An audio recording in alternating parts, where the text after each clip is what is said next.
अनुराग अग्रवाल बताएंगे कि सीसामऊ सीट पर सबसे पहले हसन रूमी जी ने ही ये मसला उठाया था, वो खुद जुड़े हुए हैं और क्या है हकीकत। और शारिक ने मंगलवार को भी सारा रिपोर्ट किया था कि कैसे कैसे कलेक्ट्रेट पर क्या क्या हुआ। लेकिन शुरुआत मैं अवधेश पांडे जी से करता हूँ। अवधेश जी, अब की पहली बार मुझे भी अपने 22-23 साल के कैरियर में पत्रकारिता उपचुनाव के लिए जितनी मारामारी इस बार दिखाई दे रही है, नाक की लड़ाई बनी हुई नहीं तो उपचुनाव तो हो जाते थे, तारीख आई जहां है वहां कैंडिडेट के चयन पर थोड़ा बहुत हंगामा मचता था, वरना ये सब अब की तो समाजवादी पार्टी एक एक कील काटे पर आपके साथ लड़ रही है। देखिए पुष्कर जी, समाजवादी पार्टी पहले इसने प्रयास किया कि कुछ जातियों के आधार पर चुनाव में हम जाएं, हो सकता सफलता मिल जाए। फिर सोचा कि कुछ अपराधियों के आधार पर उनका समर्थन करके जाएं तो सफलता मिल जाए। लेकिन मुझे लगता है कि इनका जो आंतरिक सर्वे है उसके आधार पर इनकी हालत खस्ता है, और इसीलिए तरह तरह के आरोप प्रशासन पर भी और भारतीय जनता पार्टी की सरकार पर लगा रहे हैं। भारतीय जनता पार्टी की सरकार लोकसभा में भी थी और बीएलओ लोकसभा में भी बनाए गए, और भारतीय जनता पार्टी की सरकार उत्तर प्रदेश में भी है और बीएलओ फिर बनाए गए हैं। उनमें से कुछ बीएलओ जो अस्वस्थ हैं, किन्हीं कारणों से ड्यूटी नहीं कर सकते, उनके कार्य क्षेत्र में परिवर्तन हुआ है। मतदाता सूची में 3 प्रकार से नाम कटते हैं। पहला एब्सेंट, दूसरा शिफ्टेड और तीसरा डेथ। जो लोग नहीं रहते उनका वोट कटता है, बहुत दिनों से नहीं रहते दूसरी जगह जाकर के बस गए हैं, 2 जगह नाम है, उनका वोट कटता है, और तीसरा जो जिनकी मृत्यु हो गई है उनका नाम कटता है। 3 प्रकार से लोगों के नाम कटते हैं। इसके बावजूद मतदाता और आबादी का एक प्रतिशत है जिसे एपिक रेशियो कहते हैं। बाद में सबसे अंतिम में जब अंतिम मतदाता सूची का प्रकाशन होता है तो एपिक रेशियो ठीक करके मतदाता सूची का सार्वजनिक रूप से प्रकाशन होता है और वही मतदाता सूची चुनाव के लिए जाती है। लेकिन पता नहीं क्या है कि लोकसभा में मतदाता सूची ठीक थी, तो क्या लोकसभा चुनाव में भारतीय जनता पार्टी अच्छा काम कर रही थी और विधानसभा चुनाव में भारतीय जनता पार्टी की सरकार दूसरे प्रकार से काम करने लगी? ये जो आरोप है ये बेबुनियाद है। और पहले इसी उपचुनाव को जीतने के लिए लोग बलात्कारियों के साथ खड़े हुए, डकैतों के साथ खड़े हुए, जमीन कब्जा करने वालों के साथ खड़े हुए, और उन्होंने एक बड़ा गिरोह बनाने की कोशिश की कि इस तंत्र के आधार पर हम चुनाव विधानसभा का जीत लेंगे। परंतु अब समाजवादी पार्टी का जो आंतरिक सर्वे है, मुझे लगता है कि उसमें उनको सब जगह हार दिखाई पड़ रही है, क्योंकि उन्होंने जो लोकसभा चुनाव के अंदर एक नैरेटिव फैलाया था वो नैरेटिव अब ध्वस्त हो गया है। अब तो ये लोग जो नकली करेंसी बनाने वाले लोग हैं, ये इनकी दल के लोग उसमें शामिल हो गए हैं। जो लोग अन्य प्रकार के राष्ट्र विरोधी गतिविधियों में लोग शामिल हैं, उनके भी विरोध का साहस नहीं कर पाते। मैं एक सवाल पूछना चाहता हूं पुष्कर जी, आखिर क्या है इंडी गठबंधन और समाजवादी पार्टी के लोगों में कि बांग्लादेशी के खिलाफ ये नहीं बोलते, घुसपैठिया के खिलाफ ये नहीं बोलते, आतंकवादी के खिलाफ ये नहीं बोलते, पाकिस्तान के खिलाफ ये नहीं बोलते, चीन के खिलाफ ये नहीं बोलते? आखिर क्या रिश्ता इनका है इन लोगों से?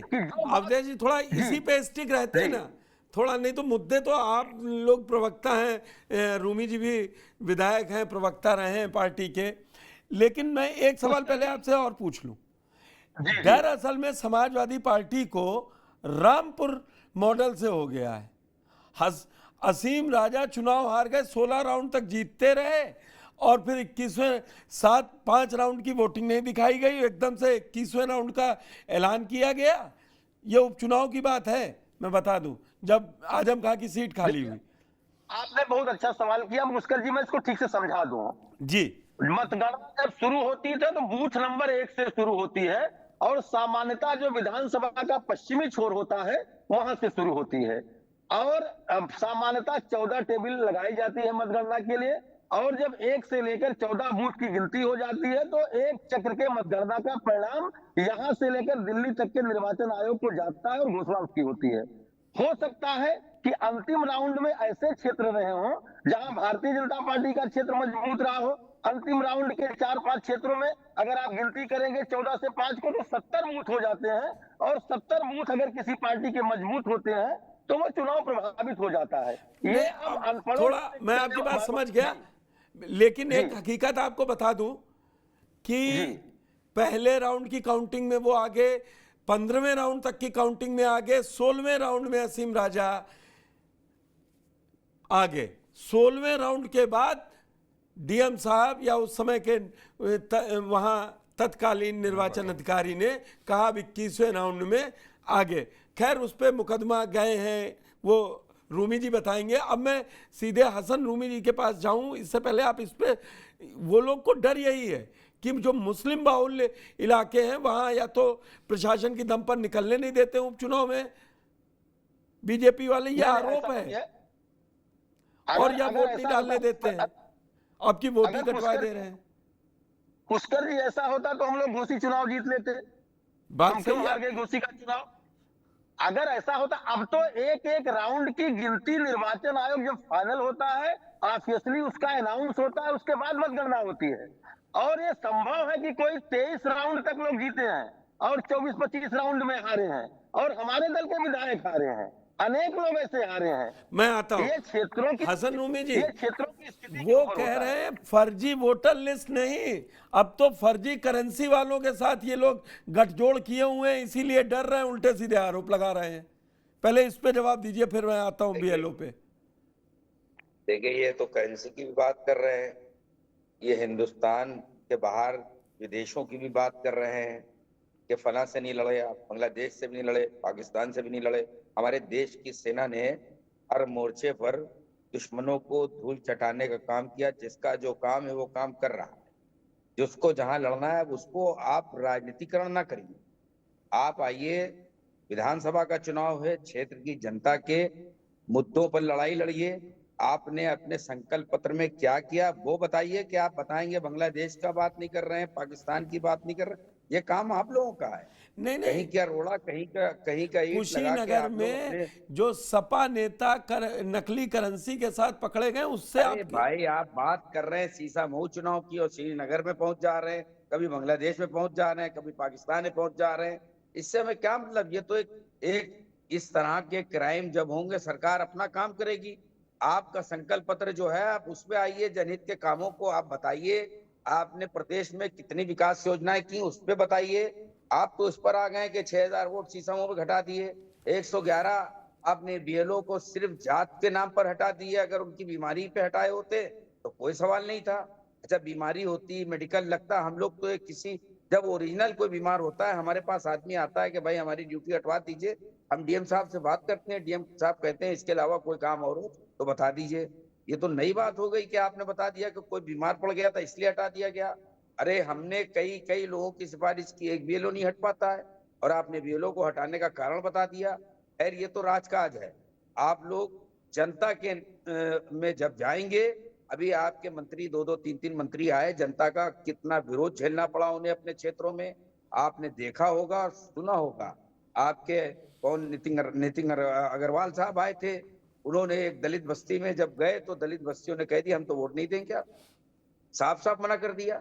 और आप बात कर रहे हैं कि पाकिस्तान के लिए नहीं बोलते, बांग्लादेश के लिए नहीं बोलते, ये कौन सी बात हो गई? अवधेश जी, आप अपने क्षेत्र आप जल्दी से, की बात से क्यों भाग रहे हैं? आप क्षेत्र की विकास की बात करिए। आप 22 साल से तो वहां जीत नहीं पाए, अब आप इस तरीके से मशीनरी का सहारा लेके जीतने की नाकाम कोशिश कर रहे हैं, आप सफल नहीं होंगे। हसन रूमी जी का बड़ा सीधा आरोप है, बोले इधर उधर की बात मत कर, सीधे बताओ यहाँ कारवा क्यों लूट रहे हैं? यहाँ ये वोट काट के बीएलओ ट्रांसफर करके क्या 22 साल से नहीं जीते, अब जीत लेंगे?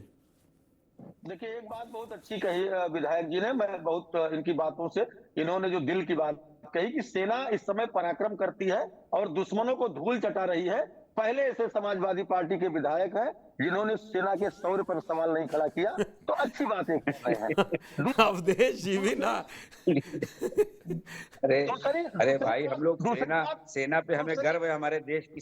बिल्कुल, अगर हम गर्व नहीं करेंगे तो हम खाएंगे। उत्तर प्रदेश के अंदर दूसरी बात इन्होंने कही खदेड़ा की, तो इनके एक अवधेश प्रसाद जी विधायक हैं और उन्हीं के विधानसभा के क्षेत्र रायपट्टी में एक दलित बालिका के साथ दुष्कर्म हुआ।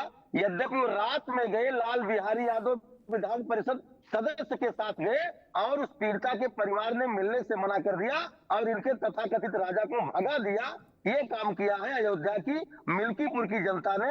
और ये सभी विधानसभाओं में जहां उपचुनाव होगा, रूमी जी, खदेड़ा का सामना समाजवादी पार्टी के लोगों को करना ही पड़ेगा, क्योंकि आप डकैतों के साथ जब खड़े होंगे, बलात्कारियों के साथ खड़े होंगे, जमीन कब्जाने वालों के साथ खड़े होंगे। अवधेश प्रसाद जी का लड़का अजीत प्रसाद है, सरे राह दिन में अयोध्या की तहसील से एक आदमी को अगवा कर लिया, अपहरण करने का प्रयास किया। तो समाजवादी पार्टी के नेताओं का खदेड़ा होगा अगर ऐसे वो कृत्य करेंगे। अब सवाल होटल लिस्ट का है। वो तो बता रहे हैं आपके मंत्री खदेड़े जा रहे हैं। मेरे पास अपने मौके के रिपोर्टर, हमारे संवाददाता अनुराग, क्या नितिन अग्रवाल के साथ आपने, खैर वो रिपोर्ट लगाई है और पेज पे लगी हुई है कि नितिन अग्रवाल के साथ शायद बहसबाजी हुई थी, कि खदेड़ा जैसा तो नहीं था ना?